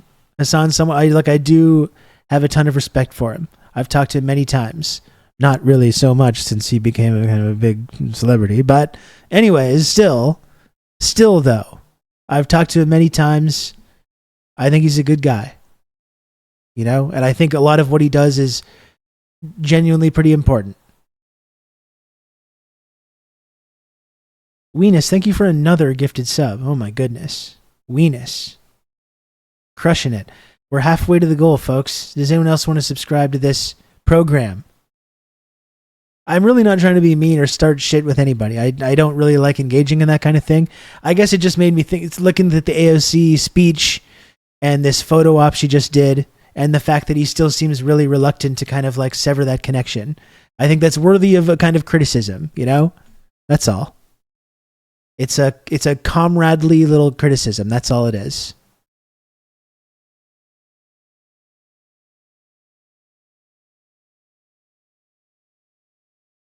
As a longtime supporter, I do not appreciate the nuance in your opinions. I crave blood and conflict. I've just never been about that life. I've never been about it.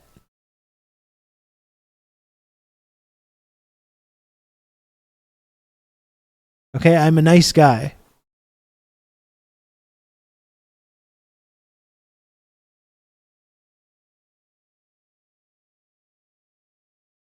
I'm a nice guy, all right?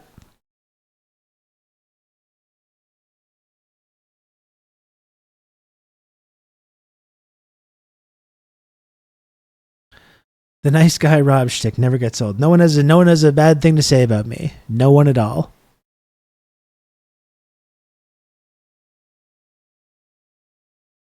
I think he might clue in when he sees that Ilhan tweet. I thought that was pretty incredible. That quote.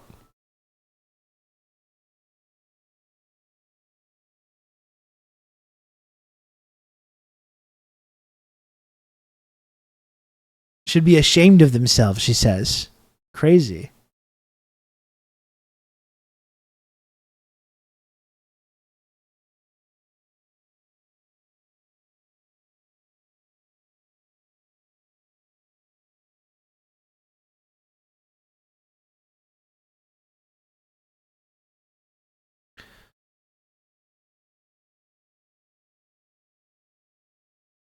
When we participate in elections to win instead of disrupt, we're lending to the fascist system's credibility and destroying our own. Blood in My Eye by George Jackson. Yeah, I mean, that's a great quote. I mean, like, it comes down to this Palestine thing. Like, what people say. Like, we can... Kamala is at least working on a ceasefire. With Trump, we have nothing, and we can't influence him. We can't criticize him. People are like, listen, I'm going to vote for Harrison Walls, but immediately after Election Day, we're going to protest them. And we talked about this yesterday. Well, okay, protest them then, okay? Protest their complicity in the Gaza genocide. Well, what's going to happen? Well, there's been a lot of protests. For 10 months, there's been protests. There's been all kinds of protests. Protests in the street, protests at student tent encampments, organized electoral protests like the Uncommitted campaign. What has happened? What's been the result? Has the Democratic Party shifted one iota on this policy? The answer is no. They have not. Not one iota. How many inches left have they been pushed? They have not changed their policy in the slightest. That's just the reality. So you can go and protest the Harris administration all you want, but not a lot of evidence that that's going to really accomplish all that much, except maybe like make you feel better and be a source of like personal catharsis for you individually. And it allows you to kind of alleviate your sort of latent guilt in participating in this system and propping up this system by participating in it.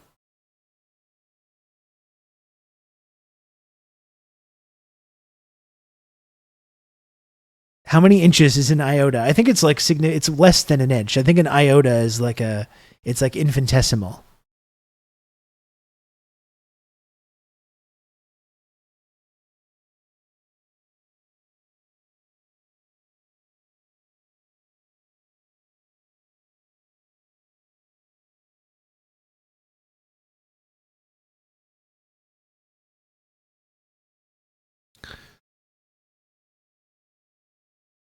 It's a speck.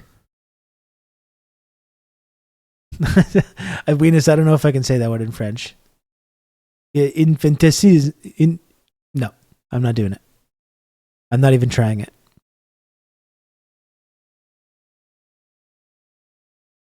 I can only say the English word, but in a French accent. That's like when you ever want to like fit in with people speaking French, you just speak in English, but with a French accent. If you don't know a word, you know.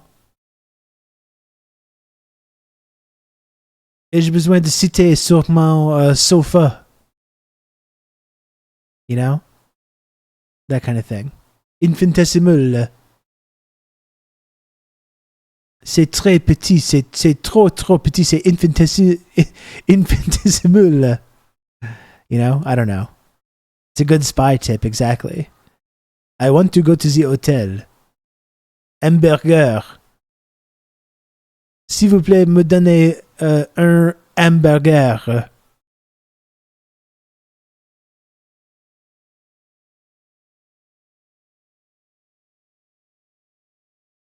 What throws me for a loop is people ostensibly on the left saying, oh, it's easier to organize under Democrats. I mean, literally those student tent encampments, you had jackbooted thugs coming in to beat the fuck out of these students and arrest them and destroy these encampments. And the president of the United States and the leader of the Democratic Party was like, these people are basically Nazis. This climate right now is like, it's basically like 1930s Germany. Like that's what the Democratic Party president of the United States was saying about these protests.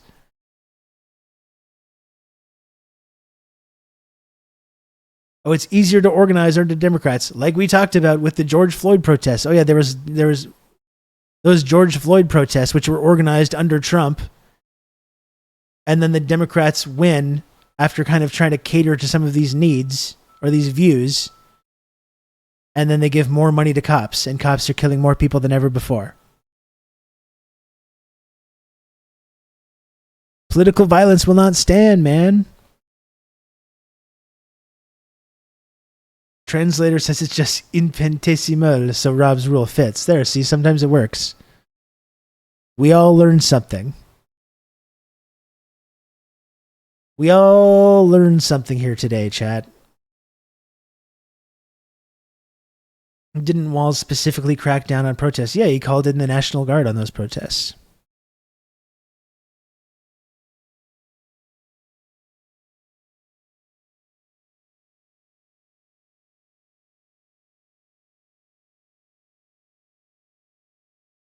Fund to the police and military. Vote for me, Orange Man Scary.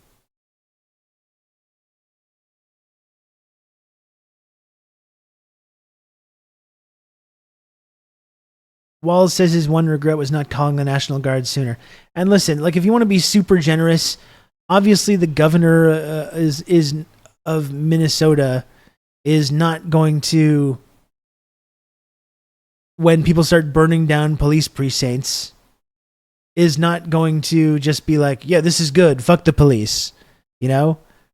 I think we understand that that's probably not going to happen, but what happened like to police departments there? Like was there any accountability? Was there any measures put in place? Was there any reform? Or did they just get more and more money? Fund the police and the military. Vote for me, Orange Man Scary. Weenus, you fucked it up. The governor pictured here throwing a Molotov cocktail. I mean, I would support that, obviously. I think that would be great, but I think we all do understand that that's not really possible.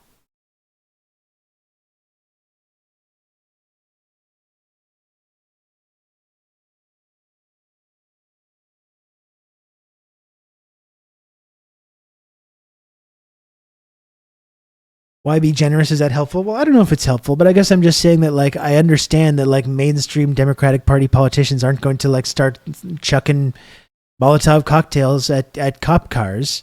Like, I understand that, but maybe there would be a way to kind of, like, put some policies in place to rein in these psycho-fascist police departments that are murdering people in your state, which did not happen.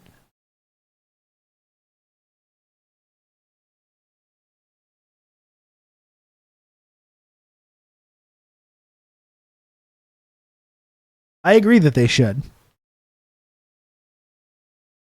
Will Hurd in History of Violence comes to mind. What a great performance that is. How could you fuck that up? He just shows up for he shows up for like 15 minutes and it's like he's in a totally different movie than everyone else. And it just works. Somehow it works. Somehow it works.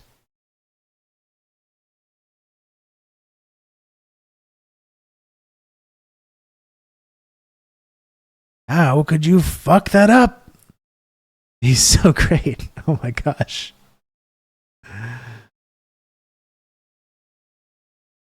He committed to his turn the chair around supervillain move. Exactly. Big mistake. Big mistake. He thought it would look so cool and it cost him dearly. That movie is fantastic. Honestly, I rewatched it a couple months ago. It's so great. It is so great.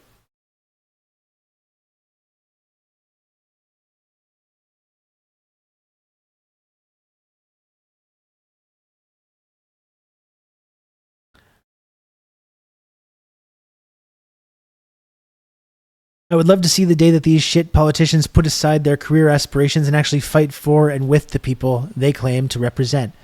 I mean, and AOC herself said something to this effect.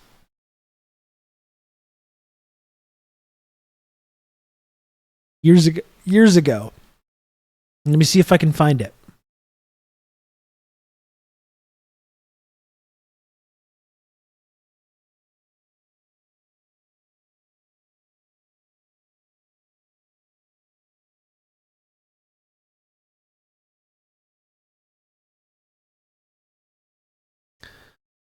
Let me see if I can find it. She said something to this effect, like when she was running, she was like, I would rather be a one-term congressperson than like go against my values and my ideals. Like I would rather do the right thing and lose than compromise and win. Like she literally said that when she was running. Like here it is, directly from her own propaganda video. Candidate AOC. If you're a one-term Congress member, so what? You can make 10 years worth of change in one term if you were not afraid. How did that turn out exactly? I agree with this. I would love to see politicians that try to work within the system adopt this kind of ethos. I'm going to do the right thing, and if I lose, I lose. Rather than this bullshit triangulation that she's now doing. Making best friends with Pelosi is how that worked out. Yeah, absolutely.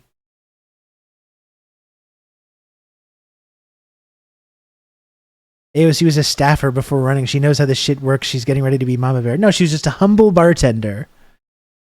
Just a humble working class bartender. What are you talking about? What is this conspiracy theorizing? Narrator. She was in fact afraid. Yeah, apparently. This is why, I mean, Palestine is such a litmus test for progressive politicians. Because like I said, I talked about that initial flip-flop. You know, she's running as a candidate, the Great March of Return. It's a massacre. She wins the election, so is it a massacre? And she says, no. That's an indicator of where someone's going to go on a number of other issues. It's not just about that.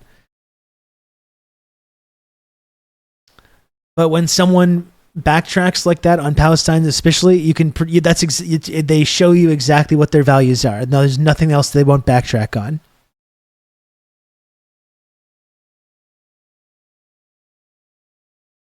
And when confronted with her words, turns out getting elected built power for herself. Now she's just another disposable congresswoman no one will remember fondly. I mean, I don't know about that last part. I think she may very well win a Senate seat. She may very well run for president. She's become this national figure for a lot of people that probably really do like her.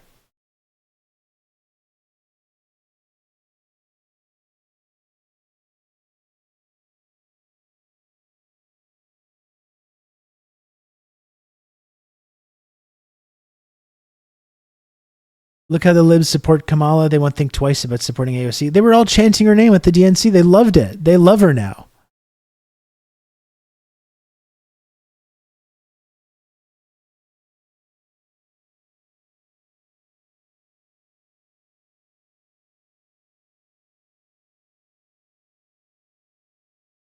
She's not the great young hope they played her off to get as to get elected. There was definitely some like very deliberate narrative building. In the music business, we call that having a story. But there really was some very deliberate narrative building about that. She ain't no dem sock at all. I mean, listen, I think it's always kind of silly to get involved in like DSA business. But that's the whole thing. People are like, well, DSA, they don't want to be relevant. They're disassociating with her. They should be like supporting her and like attaching themselves onto that. That's how you become relevant in 2024. But it's just like, when does she talk about DSA? Like, was she like going on about how DSA is a great organization that people should be a part of? You know? Like, she was basically not even affiliated with DSA as soon as she actually won this election. Is she going to speak at DSA conferences or like meaningfully engaging with the organization in any way at all? And people were like, DSA, dooming themselves to irrelevance by distancing themselves from her.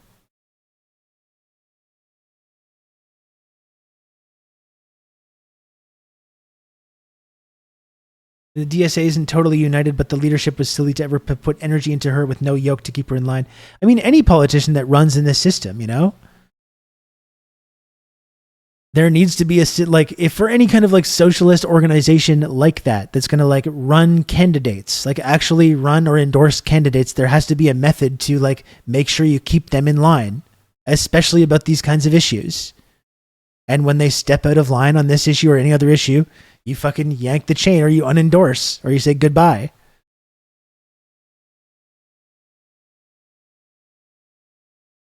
AOC is one of the reasons I became radicalized to the left. You can only fuck some people over with storytelling so many times before they're just done with all this shit. I mean, for me, that was Obama because I'm old, I guess. I'm probably older than you. But yes, that was Obama's role for me in my journey kind of to the left. Up the Reds, hello. What's up?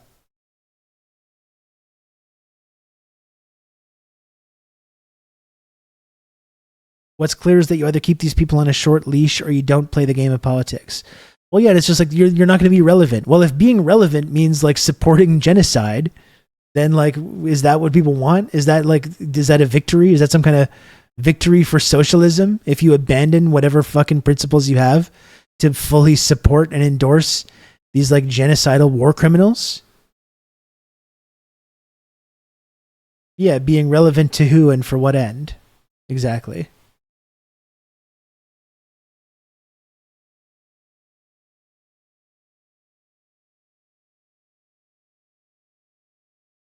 Anyway, that shit is none of my business, but I do see some of that discourse sometimes. I'm in my late 30s, but I really believed all this garbage for way too long. Well, we're happy you came and formed the right analysis eventually. Nobody's perfect. Critical support for a genocide, a very serious person. Exactly. We need to build power. They don't want to build power. They want to critique power. That stupid, banal quote that keeps getting passed around.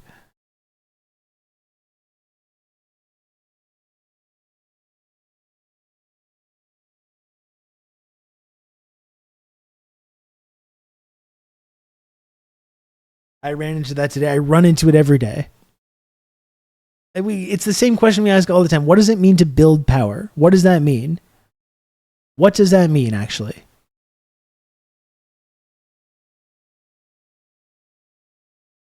Build power to do what? You'd think if you're building power, maybe you could use that power that you're building to do what you can to stop a genocide from happening, to stop the government that you're a part of, the party that you're a part of, to stop them from sending bombs to a country that's using those bombs to murder little kids sleeping in tents and going to school or whatever else. Like, what's the purpose of building power if you're not going to use that? I don't understand. You're building power to do what? Yeah, it's from ContraPoints. Yes, I believe. Yeah. But that's why it's so stupid. You'd think a genocide, you'd think the mass murder of little kids would be the thing that you'd be building power to try and stop from happening.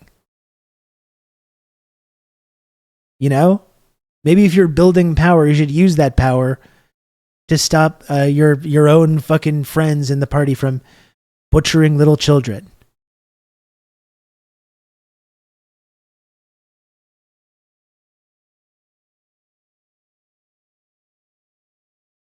But no, we just want to endlessly critique power. We don't want to build power. Well, okay. Build power to support Donghua Jinglang glycine products. Really the absolute top of the line glycine products for any of your glycine needs. That is a good reason to build power. I agree.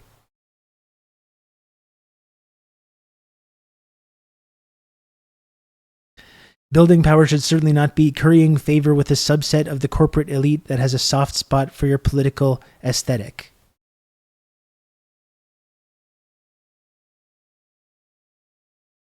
Well put. You know, I want to base my gotchas on a contrarian who has never been right about anything.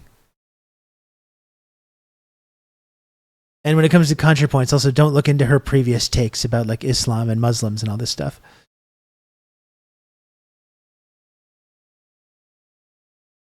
There are still multiple ML caucuses wasting their time fighting a losing battle to drag DSA left instead of forming or joining another party. I mean, the part of DSA that I find the most legitimate is the International Committee, which now apparently DSA is going to be editing all their statements, like the main DSA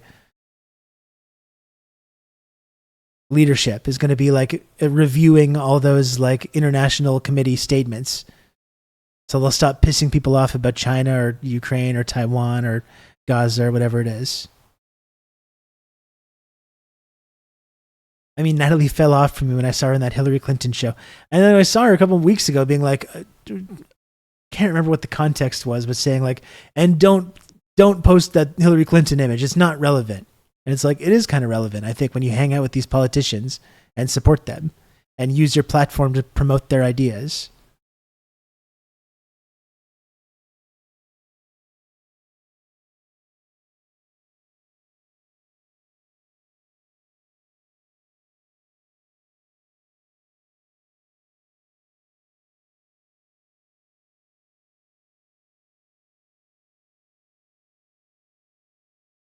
I have a little hangnail situation I'm getting fixated on.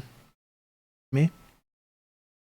I would just never invite Hillary Clinton into my home, personally, if I wanted to have any kind of credibility. Is anyone up to date on the American Communist Party? Yeah, no, up the Reds, we're up to date. They've formed the Vanguard.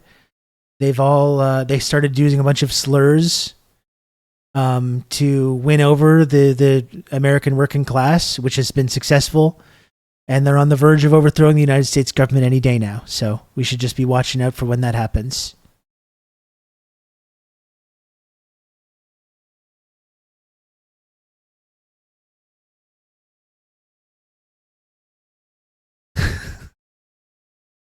Any day now, that's going to happen. Folks, you know what? I think I'm going to get going pretty soon. I'm going to get going in 6 minutes. That's going to be put me at 2 hours for the day. It's late getting started. I've been going to bed late. I've been waking up early for as the last couple of weeks that I can remember.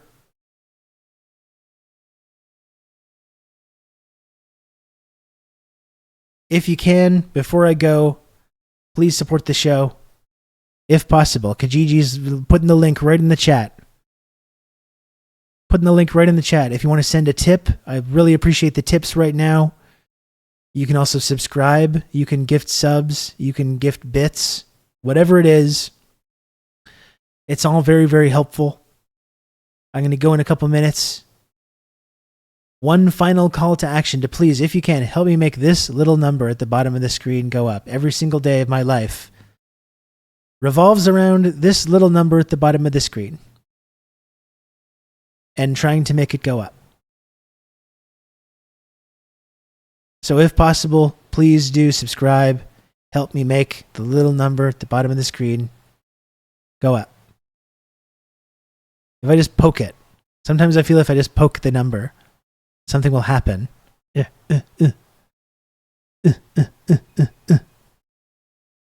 Sweeten the deal with some tiny images, some of the very best tiny images on this platform. Oh, I'll make it go up, all right. And the number too. Oh my goodness. I can't even talk.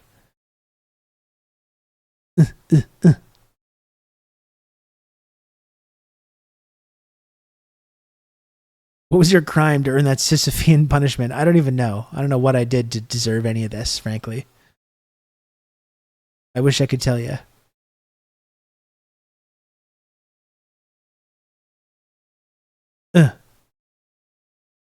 Again, I'll repeat. Please, if you can, help me make the little number at the bottom of the screen go up. Count on me. You're going to have good old Rob to talk you through all this. Marks and Recreation, thanks for the tier 1 sub. Love getting brand new community members showing up. I really appreciate the sub. Thanks. I hope you stick around. Join the Discord as well. Okay, we got a fantastic Discord server. You can join that also. You should pull on it, not push it down like this. And just grab it. If I can just pull it up like it's on a string. Yeah.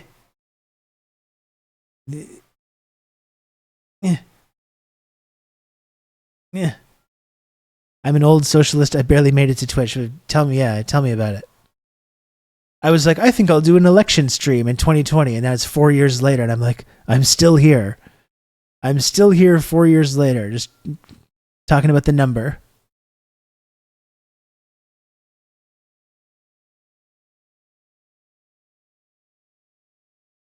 Yeah.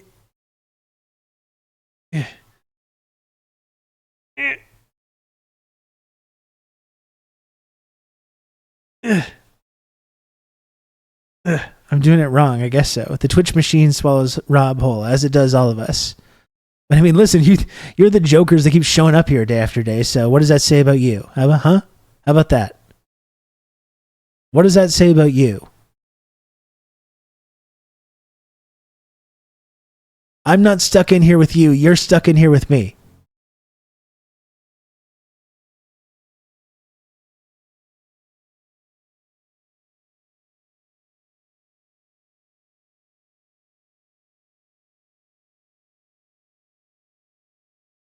And now we're back to the late night comedy store portion of Rob's stream where he berates the audience.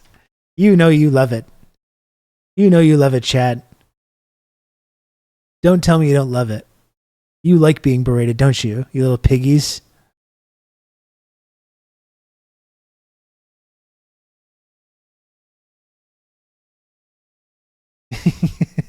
Yes, I do.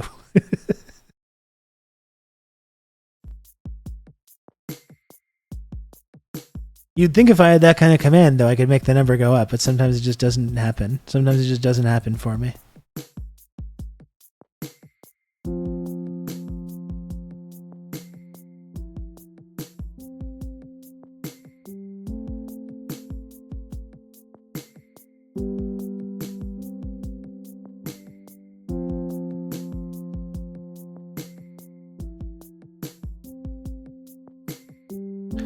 There are two kinds of pain in this world, the pain that hurts and the pain that alters. I don't want to be altered by pain. Why can't I be altered by, good feelings? I'm tired of being altered by pain. I don't want to be altered by pain anymore. I've been altered enough. I'm ready to just be just sail smoothly into the future. What about that? Can we have that? Can I sail smoothly into the future for once with no pain? I'm tired of that shit, frankly. Thank you, Marks and Recreation. I made this music. I make all the music on this stream. I'm glad you like it. I'm tired of being altered by pain. I've had more than enough of that. I've had more than my fill.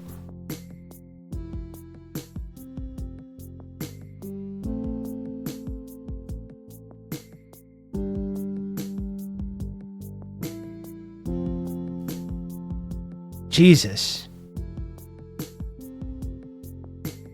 One final plea, folks. Any more brave heroes want to support this program? Are there any more brave heroes that wants to support this program? You have another minute. We can get above 20, certainly, right?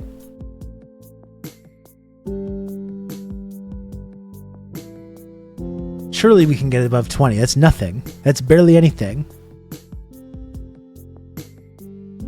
You want to sail into the future with a smooth brain? I do. I've got the smoothest brain around, buddy.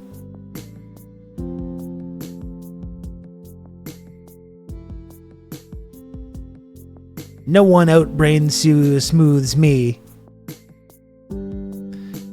Jesus.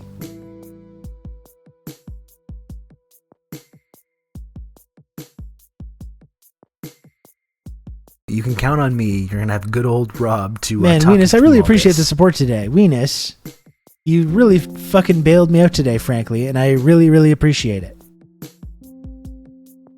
Blurp blurp, you just got here. Sorry, I got a late start. A shorter stream today. But thanks for stopping by. I should be back at a more normal-ish time tomorrow.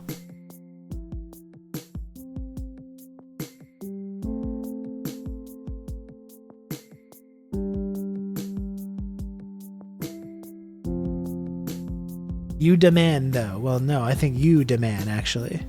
How about that? I can hit you with the Uno reverse.